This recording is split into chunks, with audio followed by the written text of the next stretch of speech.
L'inquiétude autour de la vigueur de la croissance mondiale a pesé sur la tendance aujourd'hui. La séance a en effet commencé avec une mauvaise nouvelle sur le front de la croissance économique chinoise qui a ralenti au troisième trimestre à 6% en rythme annuel, au plus bas depuis près de 30 ans. De quoi donc plomber la tendance. Aux États-Unis, la saison des résultats bat son plein avec la publication du bulletin de santé trimestriel de Coca-Cola après celui des banques américaines. Dans ce contexte, le CAC, lui, recule de 0,65% à 5 636 points. Du côté des valeurs, séance difficile pour Fnac Darty et Renault qui ont tous les deux été lourdement sanctionnés par le marché suite à leur publication trimestrielle. Le profit warning émis par le géant de l'automobile a beaucoup déçu, de même que les résultats de Fnac Darty qui a manqué le consensus sur ses ventes.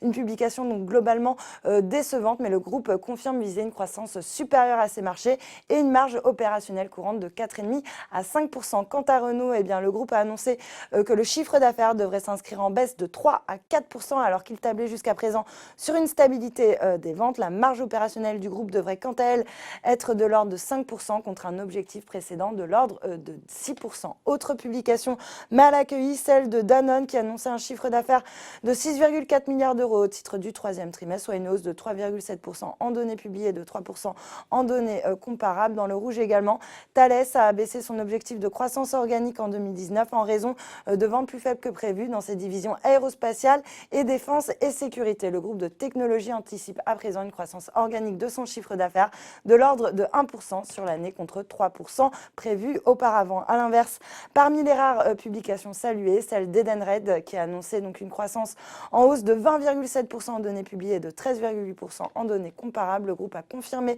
son objectif 2019 d'un EBIT compris entre 520 et 550 millions d'euros.